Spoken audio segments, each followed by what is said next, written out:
સોની હતો ને એક માળી હતો, બંને ખાસ મિત્રો, કાંઈ પણ સારું હોય તો એકબીજાને આપે, બતાવે. તો એકવાર બહુ સારો હીરાનો હાર બનાવ્યો, સોનાનો હાર બનાવ્યો સોનીએ, અને એને થયું કે આટલો સરસ હાર બન્યો, લાવ મારા મિત્ર માળીને બતાવો.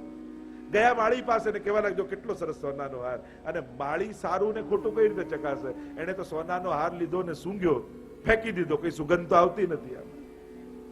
અને અઠવાડિયા પછી બગીચામાં એટલું સુંદર ફૂલ ઉગ્યું, એટલે પેલા માળીને એમ થયું કે લાવ મારા મિત્ર સોનીને બતાવું કેટલું સરસ ફૂલ ઉગ્યું, આટલું સિંચીને મેં મોટું કર્યું ને આવું સુંદર ફૂલ ઉગ્યું. ફૂલ તોડીને ગયો સોની મિત્ર પાસે ને કહ્યું કે જો કેટલું સરસ ફૂલ છે. અને સોની સારું કઈ રીતે ચકાસે? એને પથ્થર લીધો ને ઘસ્યું, ફૂલ ફાટી ગયું કે આમાં સારું શું છે.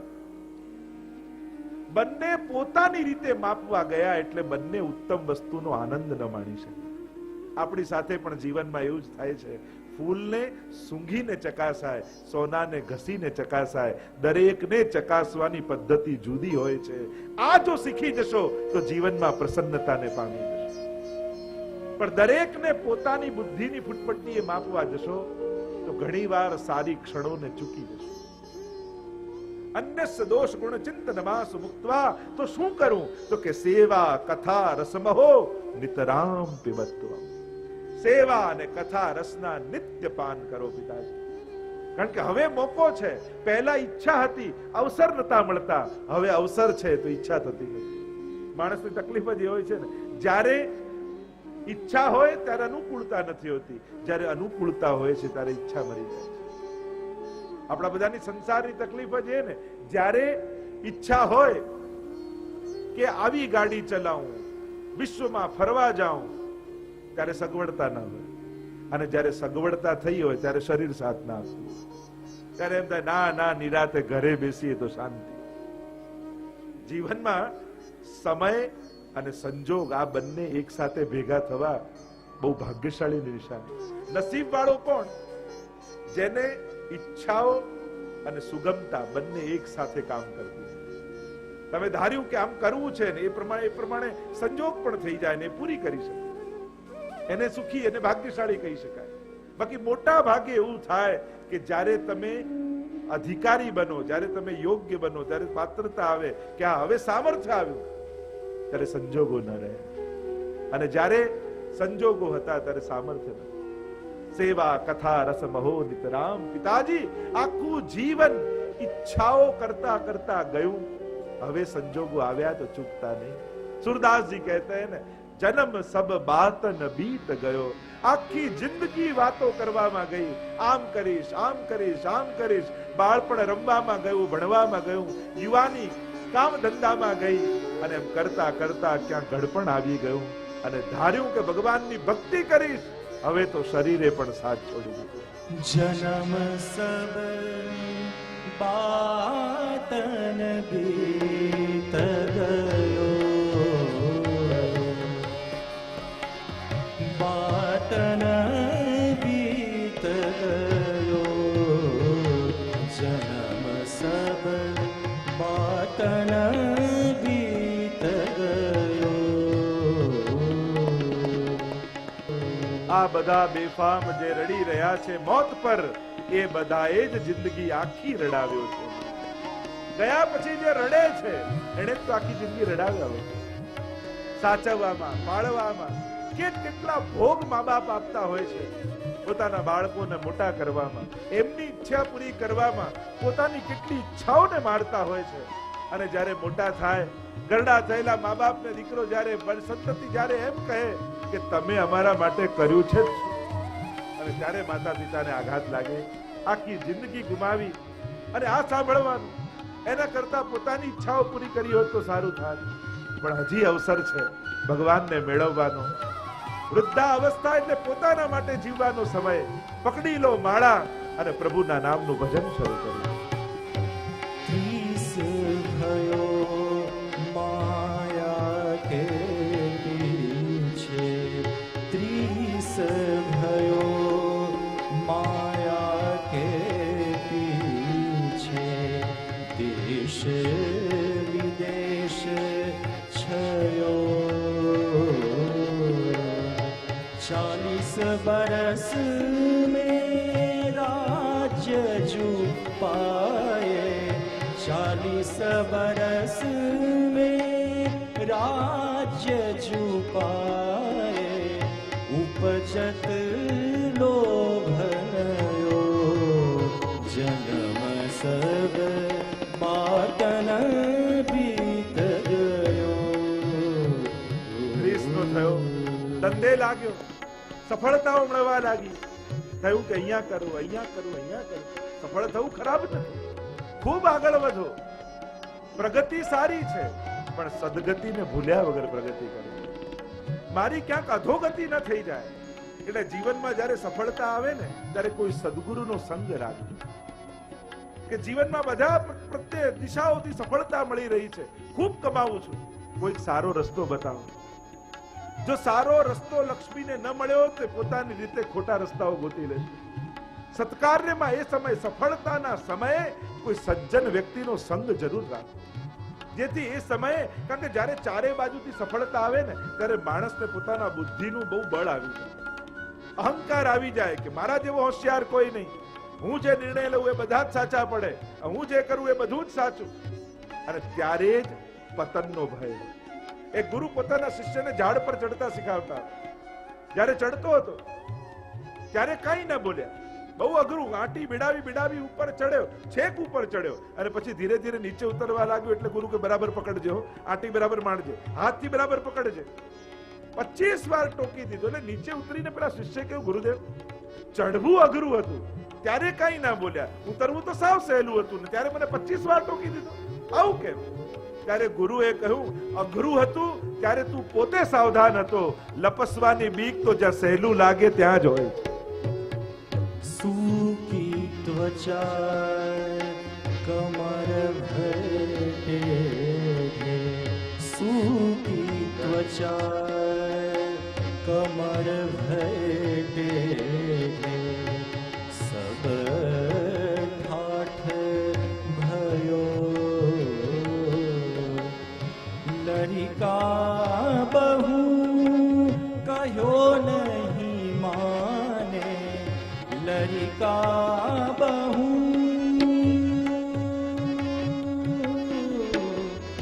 लड़िका बहू कहो नहीं माने, बूढ़ो सटजू भयो, जन्म सब बाटन बीत गयो.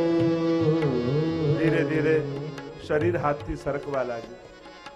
આજ સુધી શરીર આપણને સાચવતું હતું, હવે શરીરને આપણે સાચવવાનો વારો આવ્યો. કમર ટેડી થઈ, ત્વચા સૂકી થઈ.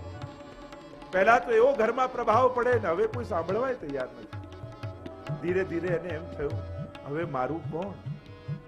એકલા બેસીને વિચાર કરવા લાગ્યો.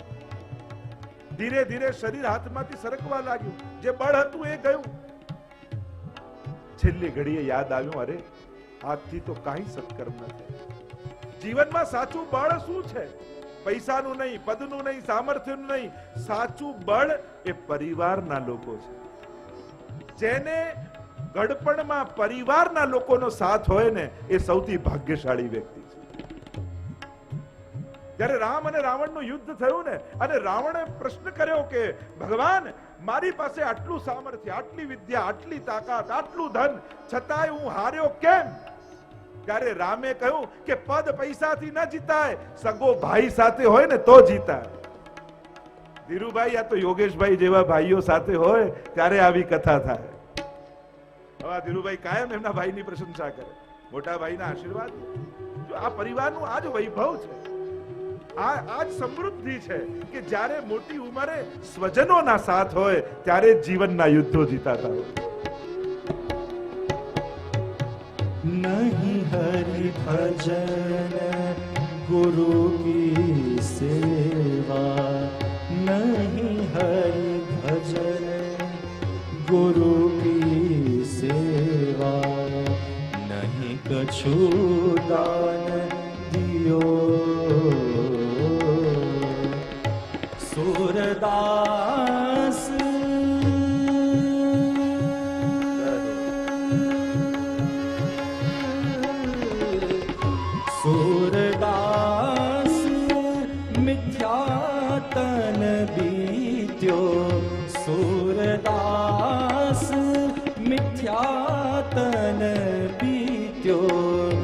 જમને ખેંચ લિયો,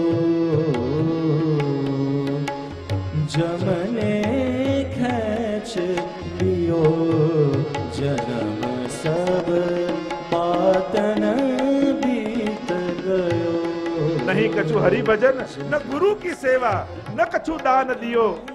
અને છેલ્લી ઘડી એમ થાય કે કંઈક કરું, એટલામાં તો યમદૂતો સામે ઊભા હોય અને હાથ ખેંચીને યમલોક લઈ ગયા. અફસોસ સિવાય જીવનમાં કંઈ ન બચ્યું. અને એટલા માટે અફસોસ કરીને દેહ છોડવા કરતા સત્કર્મો કરીને પ્રસન્નતાથી ભગવાન પાસે જવું ઉત્તમ છે. આ બધું મૂકી ગયાનો અફસોસ નહીં, આટલું આપી ગયાનો આનંદ લઈને ભગવાન પાસે વાગોળો એ ક્ષણોને, જે ક્ષણો. કારણ કે જ્યારે શરીર ન ચાલતું હોય અને જ્યારે શરીર ચાલતું હોય ત્યારે જો સત્કર્મ ન કર્યા, એટલે હું તો કહું કે યુવાનીમાં બને એટલા સત્કર્મો કરી લો. કારણ કે જ્યારે શરીર નહીં ચાલતું હોય ને, ત્યારે યુવાનીમાં કરેલા સત્કર્મોના યાદ કરી કરીને દિવસો ગાળવાના છે.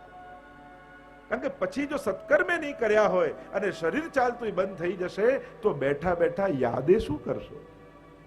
શું યાદ કરશો? પેલા આટલા લઈ ગયો અને એના આટલા બાકી છે, આ યાદ કરવું છે? આપણે તો યાદ કરીશું, અમે કથા કરી, અમે મનોરથો કર્યા, અમે યાત્રાઓમાં ગયા, અમે આટલા સત્કર્મો કર્યા, આટલા દુખીઓના મુખમાં પ્રસન્નતા લાવી. આ બધું વાગોળશો તો ચિત્તમાં આનંદ આવે. એક ક્ષણ માટે બધા જ વિચારજો, જ્યારે તમારું શરીર ચાલતું બંધ થશે અને કદાચ પગ નહીં ચાલતા હોય ને એક જગ્યાએ બેસી રહેવાનો વારો આવશે, ત્યારે બેઠા બેઠા શું વિચારશો? જો યુવાનીમાં સત્કર્મો નથી કર્યા, એનું ગળપણ પણ સારું નથી થતું. એટલે શરીર ચાલતું હોય, જરૂર નથી કે પૈસાથી જ. શરીર આપો, સમય આપો, સાથ આપો, પ્રોત્સાહન આપો, સંગ આપો, જેથી વાગોળવાના સારા સબ્જેક્ટો મન પાસે રહે. મનને કોઈ ઉત્તમ વિષય જ નહીં રહે તો એ બેઠું બેઠું શું વિચારશે? અને અહીંયા આત્મદેવને સુંદર ઉપદેશ ગૌકર્ણજી આપ્યો છે. ઘર છોડીને નીકળ્યા, વનમાં ગયા ને ઉદ્ધાર થયો. અને હવે તો ધુંધકારીને કોઈ રોકનારું ઘરમાં ન રહ્યું.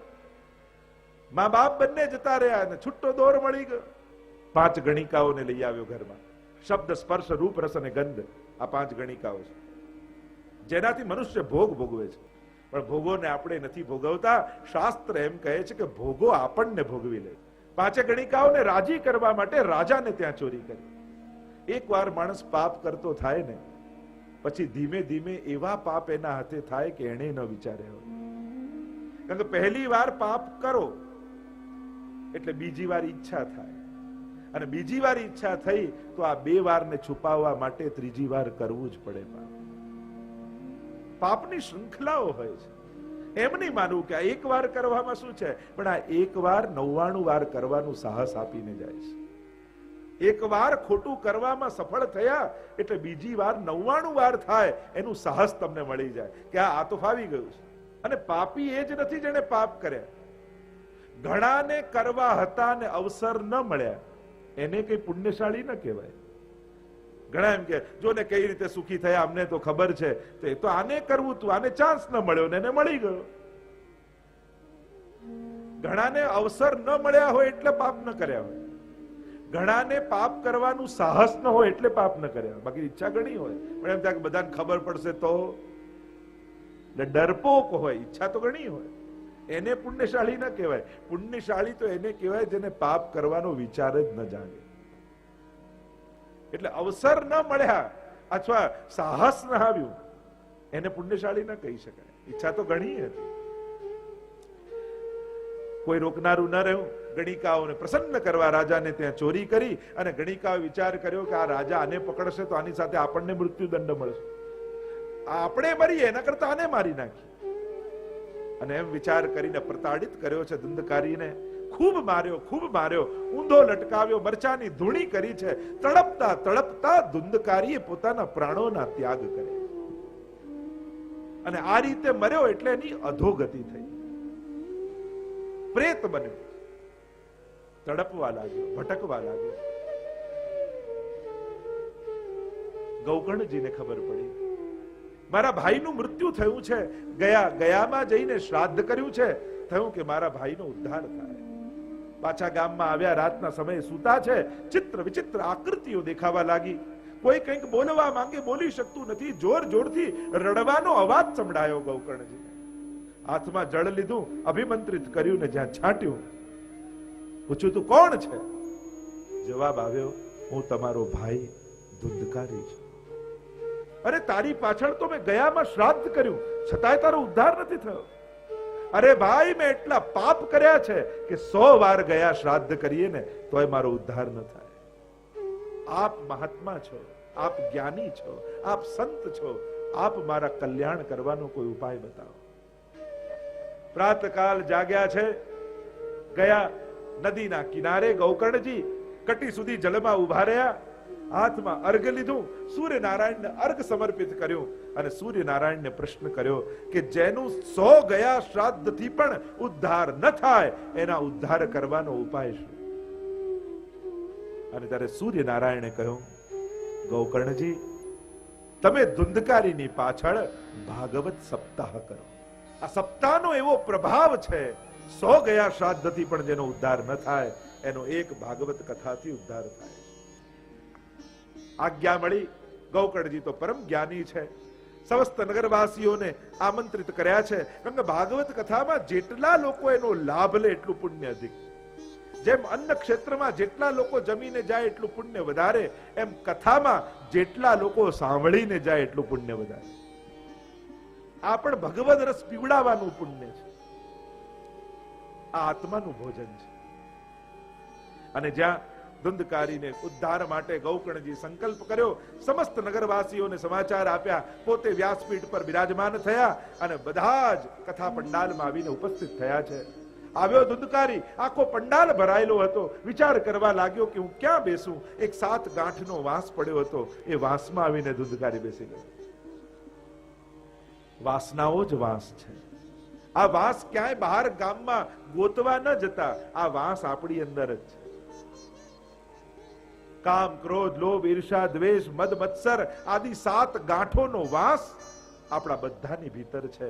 અને કથા સાંભળી એક દિવસ એક ગાંઠો ફાટવા લાગી.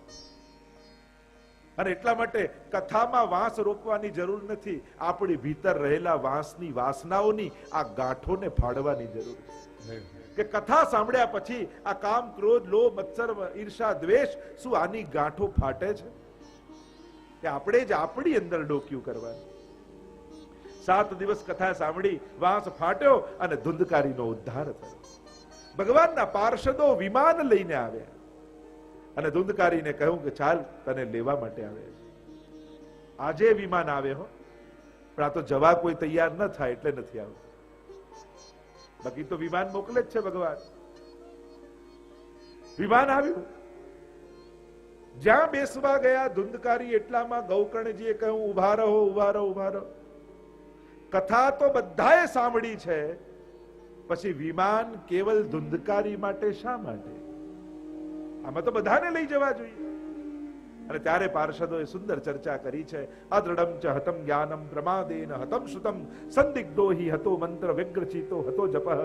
આટલી વસ્તુથી આટલી વસ્તુનો નાશ થાય. જ્ઞાનને દ્રઢ કરવામાં ના આવે તો જ્ઞાનનો નાશ થાય.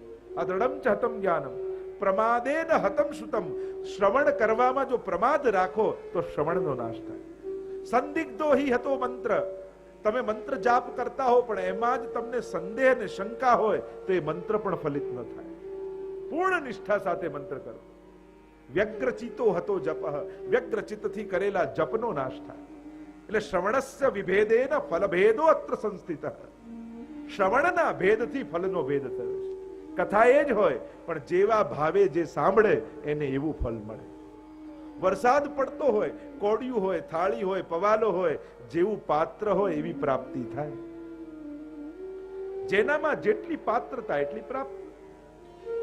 કહો કથા કોને ફલિત થાય? વિશ્વાસો ગુરુ વાક્યેષુ સ્વસ્મિન દીનત્વ ભાવના મનોદોષ જશ્ચૈવ કથાયામ નિશ્ચલામતિ. સૌથી પહેલા ગુરુ વાક્યમાં વિશ્વાસ. જે કહેવાઈ રહ્યું છે એ 100% સત્ય છે, એ મારા માટે છે, એ મારા કલ્યાણ માટે છે, એવા ભરોસા સાથે કથામાં બેસું. આ જે કહેવાય છે એ બીજા માટે નહીં. નહીં તો ઘણી વાર બધા ભેગા બેઠા હોય ને એકબીજાને ખૂણી મારે, જો તમારા માટે આવ્યું. એટલે કોઈને ખૂણી મારવાની જરૂર નથી. આ જે કથા છે એ મારા માટે કહેવાય છે એવું માનીને સાંભળવું. એટલે જ ઘણી જગ્યાએ ભાઈઓ અને બહેનોને બેસવાની જુદા સ્થાન રાખે, અને 7 દિવસમાં બિચારાની ખૂણી સૂજી ગઈ હોય. બેનને એમ લાગે કે આખી કથા આમના માટે જ છે. દરેકે એમ સાંભળવું કે આ મારા માટે કથા થઈ રહી. એટલે આજુબાજુ નહીં, દુનિયામાં 3 વ્યક્તિમાંથી એક વ્યક્તિને માટે આ કથા થાય અને એને અસર કરે. ભગવાન એના પર કૃપા કરવા. કથામાં દરેક 3 માંથી એક ઉપર ભગવાન સ્પેશિયલ કૃપા કરવા માટે આવે. એટલે પહેલા જમણી બાજુ જોવું ને વિચારું કે આના પર કૃપા થાય, જરાય નહીં. ડાબી બાજુ જોવું, આના પર કૃપા થાય, આ તો બિલકુલ લાયક નથી. સમજી લેવું કે કૃપા પાત્ર વ્યક્તિ તમે જ છો. એટલે આ કથા તમારા માટે થઈ રહી છે એવો ભાવ રાખીને, એવો દ્રઢ ભાવ રાખીને શ્રવણ કરવું. વિશ્વાસો ગુરુ વાક્યેષુ સ્વસ્મિન દીનત્વ ભાવના. અને અતિ દૈન્ય બનીને કથા સાંભળવી. અતિશય દૈન્ય, અતિશય દૈન્ય ભાવ રાખો કે મારા પર ઠાકોરજીની અતિ કૃપા છે કે મને આ કથા સાંભળવાનો અવસર મળ્યો છે. ઠાકોરજી અમને નિમિત્ત બનાવ્યા છે પ્રભુએ. અને દરેકે એમ સાંભળવું, એ રીતે સાંભળવું કે આ કથા મારા માટે જ બેસી છે. એવું પણ નહીં રાખવું કે જેણે બેસાડી એના માટે કથા, એના માટે તો છે જ, પણ દરેક શ્રોતા એવું વિચારવું કે ઠાકોરજીએ આવા સંજોગ કર્યા મારા માટે કર્યા છે. એમ તો મને ક્યારે મોકો મળતો નથી, પણ આ કથામાં જવાનો મને અવસર મળ્યો છે. એવો દૈન્ય ભાવ રાખો. તમે દુનિયામાં, સંસારમાં ગમે તેટલા મોટા પદ ઉપર પહોંચ્યા હો, પણ જ્યારે ભગવાનના સ્થાને આવો, ભગવાનની કથામાં આવો, ત્યારે એક ભક્ત બનીને બેસજો. સંસારે આપેલા સન્માનો માથે યાદ રાખી અને પછી જો બેઠા ને તો સંસારનાય નહીં રહો ને ભગવાનનાય નહીં રહો. ભગવાન પાસે ભગવાનના થઈને બેસો. અત્યારે હું ઠાકોરજીનું છું, બસ મારે આ કથા દ્વારા મારું કલ્યાણ કરવું છે. એવો ભાવ રાખીને કથાનું શ્રવણ કરો. તસ્મિન દીનત્વ ભાવના. મનોદોષ જયશ્ચૈવ. મનના બધા દોષોનો નિગ્રહ કરવો. કથાયામ નિશ્ચલામતિ. અને નિશ્ચલમતી કથામાં રાખે, એના પર કથા કૃપા કરે. કહ્યું તો કે જે રીતે ધુંધકારીએ શ્રવણ કર્યું એ રીતે બધાએ નથી કર્યું. ધુંધકારીએ શું કર્યું તો કે શ્રવણ, મનન અને નિધિધ્યાસન કર્યું છે. શ્રવણ કરવું, પછી એનું મનન કરવું, અને પછી જે સાંભળ્યું છે એને જીવનમાં આચરણ કરવું, એને કહેવાય નિધિધ્યાસન. જો કાલે કથામાં આમ સાંભળ્યું હતું, હવે આપણે પરિવારમાં આમ રહીશું, હવે આવા નિર્ણયો લઈશું, હવે જીવનના આવા સંકલ્પો આપણે કરીશું, એમ જે સાંભળ્યું છે એનું નિધિધ્યાસન કરવાનો પ્રયાસ કરવો જોઈએ.